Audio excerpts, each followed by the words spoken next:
ಕಳೆದ 11 ವರ್ಷಗಳಿಂದ ನಿರಂತರವಾಗಿ ವಿರೋಧ ಪಕ್ಷದ ನಾಯಕರುಗಳನ್ನು ಗುರಿಯಾಗಿಸಿಕೊಂಡು ಕೇಂದ್ರ ಸಂಸ್ಥೆಗಳಾದ ಇಡಿ ಇರ್ಬೋದು, IT ಇರ್ಬೋದು, CBI ಇರ್ಬೋದು, NIA ಇರ್ಬೋದು, ಅವರ ಏಜೆಂಟ್ಗಳ ರೀತಿಯಲ್ಲಿ ನಡೆಸ್ಕೊಂಡು ಅವ್ರನ್ನ ರೈಡ್ ಮಾಡಿ ಭಯಭೀತರನ್ನಾಗಿ ಮಾಡಿಸಿ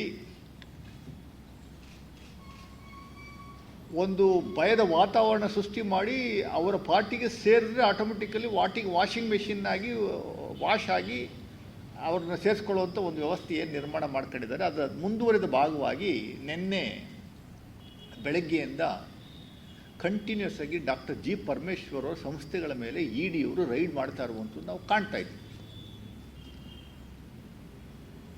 ಪರಮೇಶ್ವರ್ ಅವರ ಸಂಸ್ಥೆಗಳ ಮೇಲೆ ಇಡಿಯವರು ರೈಡ್ ಯಾಕೆ ಮಾಡ್ತಾರೆ, ಇಡಿಯವರ ಕಾನ್ಸೆಪ್ಟ್ ಏನು, ಇಡಿಯವರ ಮೂಲ ಉದ್ದೇಶ ಏನು, ಅವರ ಸಿಗ್ನಿಫಿಕೆನ್ಸ್ ಏನು, ಅವರ ಜವಾಬ್ದಾರಿ ಏನು, ಅವರು ಯಾವ ವಿಚಾರಗಳಿಗೆ ಅವರು ಬಂದು ರೈಡ್ ಮಾಡುವಂಥದ್ದಕ್ಕೆ ಅವಕಾಶಗಳಿದೆ ಇರಬೇಕು ಅನ್ನುವಂಥದ್ದು ನಾವು ಗಮನಿಸಬೇಕಾಗಿದೆ. ಇಲ್ಲಿ ED will come into play only when there is a economical offense, money laundering ಆಗಿರುವಂಥ ಸಂಸ್ಥೆಗಳಲ್ಲಿ ಅದಕ್ಕೆ ಯಾರಾದರೂ ರೆಕಮೆಂಡ್ ಮಾಡಬೇಕು. ಸ್ಟೇಟ್ ಗೌರ್ಮೆಂಟು ಇಲ್ಲ CBI ಇಲ್ಲ NIA ಇಲ್ಲ IT ಇಲಾಖೆಯವರು ಇಲ್ಲಿ ಮನಿ ಲಾಂಡ್ರಿಂಗ್ ಆಗಿದೆ ಅನ್ನುವಂಥದ್ದು ಕಾಣ್ತಾ ಇದೆ. ಅದನ್ನು ದಯಮಾಡಿ ನೀವು ಕೂಲಂಕುಷವಾಗಿ ತನಿಖೆ ಮಾಡಿ ನಮಗೆ ವರದಿಯನ್ನು ಕೊಡುವಂಥ ಕೆಲಸವನ್ನು ಮಾಡಬೇಕು ಅಂತ ಯಾರಾದರೂ ರೆಕಮೆಂಡ್ ಮಾಡಿದ್ರೆ ಮಾತ್ರ enforcement directorate will play a role, will have a say to come and investigate. ಸ್ವಯಂ ಘೋಷಿತವಾಗಿ ಇಡಿ ಎಲ್ಲ ಕಡೆ ನುಗ್ತಾ ಇರುವಂಥದ್ದು ನಾವು ಕಾಣ್ತಾ ಇದ್ದೀವಿ. ಒಂದು ಎಜುಕೇಷನ್ ಇನ್ಸ್ಟಿಟ್ಯೂಷನ್, ಅದು private education institution, it is not coming under either state government or central government. Recognition ಪಡೆದಿರುವಂಥದ್ದು, ಮಾನ್ಯತೆ ಪಡೆದಿರುವಂಥ ಒಂದು ಎಜುಕೇಷನ್ ಇನ್ಸ್ಟಿಟ್ಯೂಷನ್ಸ್. ಅಲ್ಲಿ ಏನಾದರೂ ನಿಮಗೆ ಹೆಚ್ಚು ಕಮ್ಮಿ ಆಗಿರುವಂಥದ್ದು ಇದ್ದರೆ, ಡೊನೇಷನ್ಸ್ ಜಾಸ್ತಿ ತಗೊಳ್ಳುವಂಥದ್ದು, ಫೀಸ್ ಜಾಸ್ತಿ ತಗೊಂಡಿರುವಂಥದ್ದು, ಅದಕ್ಕೆ ಅಂತ ರೆಸ್ಪೆಕ್ಟಿವ್ ಡಿಪಾರ್ಟ್ಮೆಂಟ್ಸ್ ಇಲಾಖೆಗಳಿದ್ದಾವೆ. ಎಜುಕೇಷನ್ ಇಲಾಖೆ ಡಿಪಾರ್ಟ್ಮೆಂಟ್ ಇದೆ. ಅದನ್ನು ಮೀರಿ ಏನಾದರೂ ಮಾಡುವಂಥದ್ದಿದ್ದರೆ AICT ಅಂತ ಇದೆ, all India council of technical education ಇದೆ. ಅದನ್ನು ಮೀರಿ ಏನಾದರೂ ತಪ್ಪು ಮಾಡಿದರೆ HRD ಇದೆ, ಹ್ಯೂಮನ್ ರಿಸೋರ್ಸ್ ಡೆವಲಪ್ಮೆಂಟ್ ಇದೆ, ಕೇಂದ್ರ ಸಂಸ್ಥೆ. ಅದಕ್ಕೆ ಮೀರಿ ಏನಾದರೂ ಸಮಸ್ಯೆ ಆಗುವಂಥದ್ದಿದ್ದರೆ department of technical education government of Karnataka ಅವ್ರದ್ದಿದೆ. ಅವರು ಮೊದಲು ತನಿಖೆ ಮಾಡುವಂಥ ಕೆಲಸವನ್ನು ಮಾಡಬೇಕು. ಅದಾದ ನಂತರ ಅಲ್ಲೇನಾದರೂ ಫೈನಾನ್ಷಿಯಲಿ ಇರ್ರೆಗ್ಯುಲಾರಿಟೀಸ್ ಆಗಿದ್ದರೆ then government will have to take a initiation. ಯಾರಿಗೆ ಹ್ಯಾಂಡ್ ಓವರ್ ಮಾಡಬೇಕು ಅಂದರೆ ಇನ್ಕಮ್ ಟ್ಯಾಕ್ಸ್ಗೆ ಮತ್ತೊಬ್ಬರಿಗೆ. ಇಡಿಗೆ ಅವಕಾಶನೇ ಇಲ್ಲ. ಪ್ರೈವೇಟ್ ಎಜುಕೇಷನ್ ಇನ್ಸ್ಟಿಟ್ಯೂಷನ್ಸ್ನ ರೈಡ್ ಮಾಡುವಂಥದ್ದಕ್ಕೆ, ಹೋಗಿ ಇನ್ವೆಸ್ಟಿಗೇಟ್ ಮಾಡುವಂಥದ್ದಕ್ಕೆ ಅವಕಾಶಗಳೇ ಇಲ್ಲ. ಭಾಳ ಸ್ಪಷ್ಟವಾಗಿದೆ ಇದು. ಮತ್ತು ಉದ್ದೇಶ ಏನು, ಇಡಿಯವರು ಯಾಕೆ ನೆನ್ನೆಯಿಂದ ಅಲ್ಲಿ ಹೋಗಿ ಕೂತವ್ರೆ, ಎಲ್ಲ ಸಂಸ್ಥೆಗಳನ್ನು G. ಪರಮೇಶ್ವರ ಸಂಸ್ಥೆಗಳೆಲ್ಲ ಯಾಕೆ ತನಿಖೆ ಮಾಡುವಂಥ ಕೆಲಸವನ್ನು ಮಾಡ್ತಾ ಇದ್ದಾರೆ ಅಂದರೆ, ನಮಗೆ ಇರುವಂಥ ಮಾಹಿತಿ ಪ್ರಕಾರ ಕೇಂದ್ರದ ಸರ್ಕಾರದಲ್ಲಿರುವಂಥ BJPಯವರ ಒಂದು ದ್ವೇಷದ ರಾಜಕಾರಣ. ಅವರಿಗೆ ದಲಿತರು ಮುಂದುವರಿಯುವಂಥದ್ದು ಇಡಿಸಲ್ಲ, ಹಿಂದುಳಿದ ವರ್ಗದವರು ಮುಂದೆ ಬರುವಂಥದ್ದು ಇಡಿಸಲ್ಲ, ಮೈನಾರಿಟಿಯವರು ಮುಂದೆ ಬರುವಂಥದ್ದು ಇಡಿಸಲ್ಲ, ಸಹಿಸಲ್ಲ.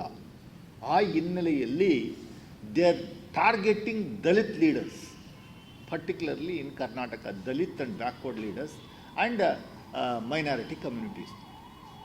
ಈ ಹಿಂದೆ ಮೂಡಾ ವಿಚಾರದಲ್ಲಿ ಸಿದ್ದರಾಮಯ್ಯನವ್ರನ್ನ ನಿರಂತರವಾಗಿ ಟಾರ್ಗೆಟ್ ಮಾಡಿ ಅವರಿಗೆ ಕಿರುಕುಳ ಕೊಡುವಂಥ ಕೆಲಸವನ್ನು ಮಾಡೋದು.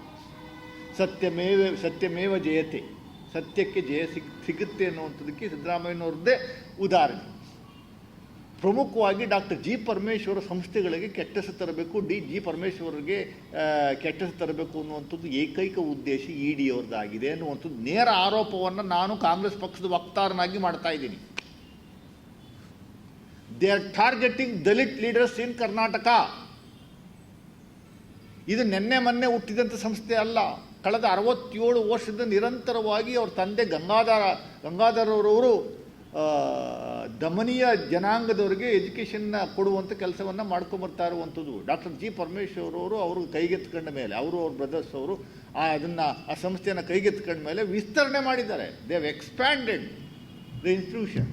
ಇಂಜಿನಿಯರಿಂಗ್ ಕಾಲೇಜ್ಗಳು ಮಾಡಿದ್ದಾರೆ, ಮೆಡಿಕಲ್ ಕಾಲೇಜ್ಗಳು ಮಾಡಿದ್ದಾರೆ, ನರ್ಸಿಂಗ್ ಕಾಲೇಜ್ ಮಾಡಿದ್ದಾರೆ, ಇತರ ಸಂಸ್ಥೆಗಳನ್ನ ಎಲ್ಲ ಕಡೆನೂ ಮಾಡುವಂಥ ಕೆಲಸವನ್ನು ಮಾಡಿದ್ದಾರೆ. ಅದಕ್ಕೆ ಲೆಕ್ಕ ಬುಕ್ಕುಗಳೆಲ್ಲ ಇದ್ದಾವೆ. ಇಲ್ಲಿವರೆಗೆ ಇ ಡಿ ಅವರ ಇತಿಹಾಸವನ್ನು ನೀವು ಗಮನಿಸಿದ್ರೆ ಪಾರ್ಲಿಮೆಂಟ್ಗೆ ಯೂನಿಯನ್ ಫೈನಾನ್ಸ್ ಮಿನಿಸ್ಟರ್ ಕೊಟ್ಟಿರುವಂಥ ಮಾಹಿತಿ ಪ್ರಕಾರ union finance minister has submitted the informations to TMC ಅವರು ಲೀಡ್ರು ಒಬ್ಬರು ಪ್ರಶ್ನೆ ಕೊಟ್ಟಿರುವಂಥ ಮಾಹಿತಿ ಪ್ರಕಾರ ಇಲ್ಲಿಯವರೆಗೆ 2014 ಏಪ್ರಿಲ್ ತಿಂಗಳಿಂದ 2024 ಏಪ್ರಿಲ್ ತಿಂಗಳವರೆಗೆ ಎನ್ಫೋರ್ಸ್ಮೆಂಟ್ ಡೈರೆಕ್ಟರೇಟ್ನವರು 2 ಇಲಾಖೆಗಳು ಅವ್ರ ವ್ಯಾಪ್ತಿಗೆ ಬರ್ತವೆ. ಒಂದು ಫೆಮಾ, ಇನ್ನೊಂದು PMLA. ಫೆಮಾ ಅಂದರೆ foreign exchange management act, FEMA FEMA.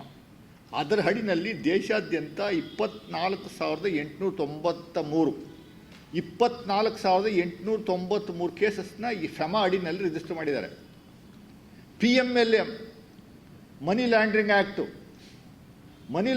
Act ಅಡಿನಲ್ಲಿ 3,985 ಕೇಸಸ್ನ ರಿಜಿಸ್ಟರ್ ಮಾಡಿದ್ದಾರೆ ಇಡೀ ದೇಶಾದ್ಯಂತ ಕಳೆದ 10 ವರ್ಷಗಳಲ್ಲಿ.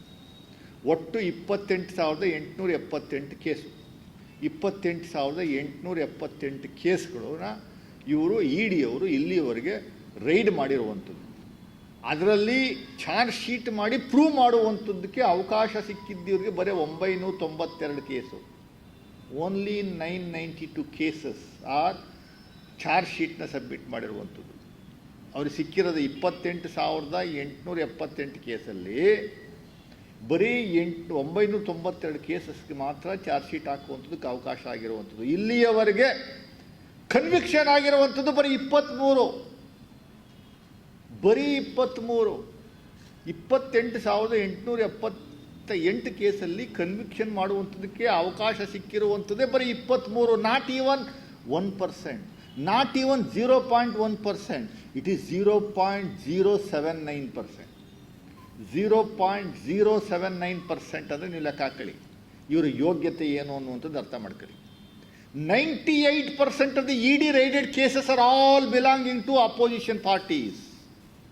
98%. 98% ಎಲ್ಲ ಅಪೋಸಿಷನ್ ಲೀಡರ್ಸ್ಗಳನ್ನ, ಅಪೋಸಿಷನಲ್ಲಿರುವಂಥ ಮುಖಂಡರುಗಳನ್ನ ರೈಡ್ ಮಾಡಿರುವಂಥದ್ದು, ಕೇಸ್ನ ಬುಕ್ ಮಾಡಿರುವಂಥದ್ದು ನಾವು ಕಾಣ್ತಾ ಇದ್ದೀವಿ. ಅದರಲ್ಲಿ ರಿಮೈನಿಂಗ್ 2% ಯಾರವರು? ರಿಮೈನಿಂಗ್ 2% ಅವರು ಅವರ ಅಪೋನೆಂಟ್ಸೇನೆ. ಆದರೆ ಅವರು ರೈಡ್ ಮಾಡಿ ಆದಮೇಲೆ BJPಗೂ ಸೇರ್ಕೊಂಡವ್ರೆ. BJP ವಾಷಿಂಗ್ ಮೆಷಿನ್ ಒಳಗಡೆ ಹಾಕಿ ವಾಶ್ ಆಗಿ ಕ್ಲೀನಾಗಿ BJPನಲ್ಲಿ ಸೇರ್ಕೊಂಡಿರುವಂಥವ್ರು ರಿಮೈನಿಂಗ್ 2%. ಅಂದರೆ ED ಅವರ ಯೋಗ್ಯತೆ ಏನು ಅನ್ನುವಂಥದ್ದು ನಾನು ಹೇಳ್ತಾ ಇದ್ದೀನಿ ಡೈರೆಕ್ಟಾಗಿ. ಇವರ ಯೋಗ್ಯತೆ ಏನು, ಏನಕ್ಕೋಸ್ಕರ ED ಉಪಯೋಗಿಸ್ತಾ ಇದ್ದಾರೆ ಇಡೀ ದೇಶಾದ್ಯಂತ ಅನ್ನುವಂಥದ್ದು ನಾವು ನಿಮ್ಮ ಮುಂದುಗಡೆ ಜನಸಾಮಾನ್ಯರಿಗೆ ತಿಳಿಸುವಂಥದ್ದಕ್ಕೊಂದು ಪ್ರಯತ್ನವನ್ನು ಮಾಡ್ತಾ ಇದ್ದೀವಿ. ಯಾವ ಕಾರಣಕ್ಕೂ ದಲಿತರು ಮೇಲೆ ಬರಬಾರ್ದು, ದಲಿತರು ಮಂತ್ರಿಗಳಾಗಬಾರ್ದು, ದಲಿತರು ಹೋಮ್ ಮಿನಿಸ್ಟರ್ ಆಗಿರಬಾರ್ದು, ದಲಿತರು ಎಜುಕೇಷನ್ ನಡೆಸಬಾರ್ದು, ದೊಡ್ಡ ದೊಡ್ಡ ಸಂಸ್ಥೆಗಳನ್ನು ನಡೆಸಬಾರ್ದು ಅನ್ನುವಂಥದ್ದು ಏಕೈಕ ಉದ್ದೇಶ. ಯಾವಾಗಲೂ ದಲಿತರು, ಹಿಂದುಳಿದ ವರ್ಗದವರು ಇವರಿಗೆ ಕೈಯಾಳಾಗಿರಬೇಕು, ಸ್ಲೇವರೀಸ್ ಆಗಿರಬೇಕು ಅನ್ನುವಂಥದ್ದೇ ಬಯಸುವಂಥ ಪಕ್ಷ, ಏಕೈಕ ಪಕ್ಷ ಇಡೀ ದೇಶದಲ್ಲಿ ಯಾವುದಾದ್ರೂ ಇದ್ದರೆ ಅದು BJP ಮತ್ತು RSS. ಎರಡನೇದು ಭಾಳ ಪ್ರಮುಖವಾಗಿ ನಾನು ನೇರವಾಗಿ ಆಪಾದನೆ ಮಾಡ್ತಾ ಇದ್ದೀನಿ. ಇನ್ನೂ ನನಗಿರೋಂಥ ಮಾಹಿತಿ ಪ್ರಕಾರ 7-8 ದಲಿತರ ಲಿಸ್ಟ್ ಮಾಡ್ಕೊಂಡವ್ರೆ, ಅವ್ರನ್ನೂ ರೈಡ್ ಮಾಡ್ತಾರೆ ಅಂತ. ED ಅವರು ಇನ್ನೂ 7-8 ದಲಿತ ಮುಖಂಡಗಳನ್ನ ಲಿಸ್ಟ್ ಮಾಡ್ಕೊಂಡಿದ್ದಾರೆ. ಅದು ಭಾಳ ಪ್ರಮುಖವಾಗಿ ಈಗ ಭಾಳ ಸ್ಪೀಡಾಗಿ ಅವ್ರು ರೈಡ್ ಮಾಡುವಂಥ ಕೆಲಸವನ್ನು ಮಾಡ್ತಾರೆ ಅನ್ನುವಂಥದ್ದು ನಮಗಿರುವಂಥ ಮಾಹಿತಿ. ಯಾಕೆ ಅಂದರೆ ಕರ್ನಾಟಕದಲ್ಲಿ ಜಾತಿ ಗಣತಿ ದಲಿತರದು ನಾಗಮೋಹನ್ ದಾಸ್ ಅವರ ನೇತೃತ್ವದಲ್ಲಿ ಏನು ನಡೀತಾ ಇದೆ, ಇಂಟರ್ನಲ್ ರಿಸರ್ವೇಷನ್ಸ್ ದಲಿತರಿಗೆ, SCಗೆ, ಅದು ನಾವು ಶುರು ಮಾಡಿ ಆದಮೇಲೆ ಅವರಿಗೆ ಸಹಿಸ್ಕೊಳ್ಳೋಕ್ಕಾಗ್ತಾ ಇಲ್ಲ. ಪ್ರತಿಯೊಂದು ಜಾತಿಗೂ ನಾವು ನ್ಯಾಯವನ್ನು ಒದಗಿಸ್ಕೊಡ್ಬೇಕು ಅನ್ನುವಂಥದ್ದು ಏಕೈಕ ಉದ್ದೇಶದಿಂದ ಇಂಟರ್ನಲ್ ರಿಸರ್ವೇಷನ್ಸ್ನ ನಾವು 100ಕ್ಕೆ 100% ಅದನ್ನು ಇಂಪ್ಲಿಮೆಂಟ್ ಮಾಡ್ತೀವಿ. ಇನ್ನು 2 ತಿಂಗಳಲ್ಲಿ ಅದು ಇಂಪ್ಲಿಮೆಂಟ್ ಆಗುತ್ತೆ. ಅದು ಇಂಪ್ಲಿಮೆಂಟ್ ಆಗಿದ್ರೆ ದಲಿತರದ್ದು 101 ಜಾತಿ ದಲಿತರು ಏನಿದ್ದಾರೆ ಒಬ್ಬರು ಇವ್ರ ಜೊತೆ ಇರಲ್ಲ ಅನ್ನುವಂಥದ್ದು ಅವರಿಗೆ ವೃದ್ಧಿ ಆಗೋಗಿದೆ. ಅದಕ್ಕೋಸ್ಕರ ಅದರ ಸೈಡ್ ಎಫೆಕ್ಟೇ ಇದು. ಜಾತಿ ಗಣತಿಯ ಸೈಡ್ ಎಫೆಕ್ಟ್ ಭಾಳ ಸ್ಪಷ್ಟವಾಗಿ ಹೇಳ್ತಾ ಇದ್ದೀನಿ ನಾನು. ಜಾತಿ ಗಣತಿಯ ಸೈಡ್ ಎಫೆಕ್ಟು ಇದು ಮುಂದುವರಿದ ಭಾಗ. ಆಮೇಲೆ ಮಾಧ್ಯಮದಲ್ಲಿ ನಾನು ಗಮನಿಸಿದ್ದೇನೆ, ರನ್ಯಾ ರಾವ್ ಗೋಲ್ಡ್ ಸ್ಮಗ್ಲಿಂಗ್ ಕೇಸ್ಗೂ ಇಲ್ಲಿಗೂ ಏನೇನೋ ಒಂದಷ್ಟು ಮಾಹಿತಿಗಳನ್ನು ಮಾಧ್ಯಮಗಳಲ್ಲಿ ಇಂಗ್ಲೀಷಲ್ಲಿ ಅದನ್ನು ಟೈಪ್ ಮಾಡಿ ಹಂಚಿಕೊಳ್ಳುವಂಥವ್ರು ಯಾರು? ಇ ಡಿ ಅವರು ತನಿಖೆ ನಡೀತಾ ಇರುವಂಥ ಸಂದರ್ಭದಲ್ಲಿ ಪತ್ರಿಕೆ ಹೇಳಿಕೆಯನ್ನು, ಪತ್ರಿಕೆ ರಿಲೀಸನ್ನು ಕೊಡುವಂಥದ್ದಕ್ಕೆ ಎಲ್ಲಿ ಅವಕಾಶ ಇದೆ? ತನಿಖೆ ಸಂಪೂರ್ಣವಾಗಿ ಮುಂದುವರೆದ ನಂತರ ತಾನೇ ನಿಮಗೆ ಇದಕ್ಕೆ ಕೊಡುವಂಥದ್ದಕ್ಕೆ ಅವಕಾಶ. ಮೀಡಿಯಾದಲ್ಲಿ ಅಜೆಂಡಾ ಕೊಡುವಂಥದ್ದು ಮಾಡ್ತಾ ಇರುವಂಥ ಕೆಲಸ ಯಾರು? ಇಂಗ್ಲೀಷಲ್ಲಿ ಕ್ಲೀನಾಗಿ ಟೈಪ್ ಮಾಡಿಬಿಟ್ಟು ನೀವು ಎಲ್ಲ ಮಾಧ್ಯಮದವರು ಕಳಿಸ್ತೀರಿ, ಹೆಸರಿಲ್ಲ, ಕುಲ ಇಲ್ಲ, ಗೋತ್ರ ಇಲ್ಲ. ಅದನ್ನು ಮಾಧ್ಯಮದವರು ಕಂಟಿನ್ಯೂಸ್ ಆಗಿ ಬರಿತಾ ಇರುವಂಥದ್ದು, ಆಗ್ತಾ ಇರುವಂಥದ್ದು, ಅದರ ಬೇಸಿಸ್ ಮೇಲೆ ಚರ್ಚೆ ಆಗ್ತಾ ಇರುವಂಥದ್ದು ನಾನು ಕಾಣ್ತಾ ಇದ್ದೀನಿ. ನಾನು ಇವತ್ತು ಅದನ್ನೇ ನಾನು ಕಂಡೆ. ಇವತ್ತು ಇಲ್ಲೊಂದು ಪ್ಯಾರಾಗ್ರಾಫ್ ಇಂಗ್ಲೀಷಲ್ಲಿರುವಂಥದ್ದು ನಾನು ನಿಮ್ಮ ಗಮನಕ್ಕೆ ತರ್ತೀನಿ. I am just bringing it your notice. ಇಲ್ಲಿ ನೋಡಿ, ಎಷ್ಟರ ಮಟ್ಟಿಗೆ ಇವರು ಮಿಸ್ಯೂಸ್ ಮಾಡ್ಕೊಳ್ತಿದ್ದಾರೆ ಮಾಧ್ಯಮವನ್ನು ಅನ್ನುವಂಥದ್ದಕ್ಕೆ ಇದು ಒಂದು ಸ್ಪಷ್ಟ ಉದಾಹರಣೆ. ಇದಕ್ಕೆ ಕುಲ ಗೋತ್ರ ಏನೂ ಇಲ್ಲ, ಇಂಗ್ಲೀಷಲ್ಲಿ ಟೈಪ್ ಮಾಡಿದ್ದಾರೆ. ಒಂದು 3ನೇ ಪಾಯಿಂಟ್, 1, 2, 3, 4, 5, 6, 7, 8 ಪಾಯಿಂಟ್ ಇದೆ. 3ನೇ ಪಾಯಿಂಟ್ ಏನು ಹೇಳ್ತಾನೆ? N educational trust has diverted funds and made a payment of 40 lakh towards the credit card bill of Ranya Rao, allegedly on the instructions of an influential individual. No supporting vouchers or documentation were found to substantiate this payment. ಇದು ಇಂಗ್ಲೀಷಲ್ಲಿ type ಆಗಿರುವಂಥದ್ದು. The investigation is under progress ಅಂತ ಕೆಳಗಡೆ ಒಂದು line ಬರೆದ್ಬಿಟ್ಟು ಹೆಸರಿಲ್ಲ, ಕುಲ ಇಲ್ಲ, ಗೋತ್ರ ಇಲ್ಲ, ಎಲ್ಲ ಮಾಧ್ಯಮಗಳಿಗೆ, ನ್ಯಾಷನಲ್ ಮೀಡಿಯಾಗಳಿಗೆ ಮತ್ತು ಲೋಕಲ್ ಮೀಡಿಯಾಗಳಿಗೆ ಹಂಚಿಕೊಳ್ಳುವಂಥ ಕೆಲಸವನ್ನು ಮಾಡ್ತಾ ಇರುವಂಥವ್ರು. ನಮಗೆ ಮಾಹಿತಿ ಬೇಕು. We demand this is the information which is given by E D to press. ನೀವಾ ಇ ಡಿ ಅವರ, ಇಲ್ಲ BJP IT ಸೆಲ್ನವರ, ಇಲ್ಲ RSS IT ಸೆಲ್ನವರ ಅನ್ನುವಂಥದ್ದು ನಮಗೆ ಅರ್ಥ ಆಗಬೇಕು. ಕುಲ ಇಲ್ಲ, ಗೋತ್ರ ಇಲ್ಲ, ಹಿಂದೆ ಇಲ್ಲ, ಮುಂದೆ ಇಲ್ಲ, ಹೆಸರಿಲ್ಲ, ಕೆಳಗಡೆ ಯಾವುದೋ ಒಂದು ಟೈಪ್ ಮಾಡಿದ್ದನ್ನ ಮಾಧ್ಯಮಗಳು ಕಳಿಸಿರಿ, ಮಾಧ್ಯಮದವರು ಅದನ್ನು ಪಿಕಪ್ ಮಾಡಿಕೊಂಡು ದೊಡ್ಡ ಮಟ್ಟದಲ್ಲಿ ನ್ಯೂಸ್ ಮಾಡುವಂಥದ್ದು ಎಷ್ಟರ ಮಟ್ಟಿಗೆ ಸರಿ? ಎಷ್ಟರ ಮಟ್ಟಿಗೆ? ಅದು ನ್ಯಾಷನಲ್ ಮೀಡಿಯಾಗಳು ಇದ್ರ ಬೇಸಿಸ್ ಮೇಲೆ ಆರ್ಗ್ಯುಮೆಂಟ್ ಮಾಡಿ, ಇದ್ರ ಬೇಸಿಸ್ ಮೇಲೆ ಡಿಬೇಟ್ ಮಾಡ್ತಾ ಇರುವಂಥದ್ದು ಎಷ್ಟರ ಮಟ್ಟಿಗೆ ಸರಿ? ಅದಕ್ಕೇನು ಏನೂ ಇಲ್ಲದೆ ನಡೀತದಾ? ಹಂಗೆ ನಾವು ಯಾವುದೋ ಒಂದು ಟೈಪ್ ಮಾಡಿಬಿಟ್ಟು ಸುಮ್ಮನೆ ಹಾಕಿದ್ರೆ ಮಾಧ್ಯಮದವ್ರು ತಗೊಳ್ಳುವಂಥದ್ದು ಯುನಾನಿಮಸ್ ತಗೊಂಡು ಅದ್ರ ಮೇಲೆ ಡಿಬೇಟ್ ಮಾಡುವಂಥ ಕೆಲಸಗಳಾಗ್ತವಾ? ಇಲ್ಲ ಇ ಡಿ ಅವ್ರು ಯಾಕೆ ಸ್ಪಷ್ಟೀಕರಣ ಕೊಡ್ತಾ ಇಲ್ಲ? ಇನ್ನು ನಮ್ದಲ್ಲ ಇದು ಅಂತ ಇನ್ನೂ ರೈಡ್ ಮಾಡ್ತಲೇ ಇದ್ದೀರಲ್ಲ. ಅಷ್ಟರೊಳಗಡೆ ಹೆಂಗೆ ನೀವು ಕನ್ಕ್ಲೂಷನ್ಗೆ ಬಂದ್ರಿ? How did you come to conclusion ಅನ್ನುವಂಥದ್ದು ಹೇಳಬೇಕು ಜನಗಳಿಗೆ, ದಯಮಾಡಿ ತಿಳಿಸಿ. ಆಮೇಲೆ ನಾನು ನಮ್ಮ ಪಕ್ಷದ ಎಲ್ಲ ಮುಖಂಡರುಗಳು, ಎಲ್ಲ ಕಾರ್ಯಕರ್ತರು, ದಲಿತ ಸಮುದಾಯದವರು, ಇತರೆ ಸಮುದಾಯದವರು, ಕಾಂಗ್ರೆಸ್ ಕಾರ್ಯಕರ್ತರು, ಕಾಂಗ್ರೆಸ್ ವೋಟರ್ಸು ಸಂಪೂರ್ಣವಾಗಿ ಡಾಕ್ಟರ್ G. ಪರಮೇಶ್ವರ್ ಜೊತೆ ಇರ್ತೀವಿ. ನಾವು ಬೀದಿಗಿಳಿದು ಹೋರಾಟ ಬೇಕಾದರೂ ಮಾಡುವಂಥದ್ದಕ್ಕೆ ನಾವು ಸಿದ್ಧರಿದ್ದೇವೆ. DK ಶಿವಕುಮಾರ್ KPCC ಅಧ್ಯಕ್ಷರು ಕರೆಯನ್ನು ಕೊಟ್ಟಿದ್ದಾರೆ. ಮುಂದಿನ ದಿನಗಳಲ್ಲಿ ನಾವು ಬೀದಿಲಿ ಇಳಿದು ಹೋರಾಟವನ್ನು ED ಮತ್ತು ಕೇಂದ್ರದ ವಿರುದ್ಧ ಮಾಡಬೇಕಾಗುತ್ತೆ.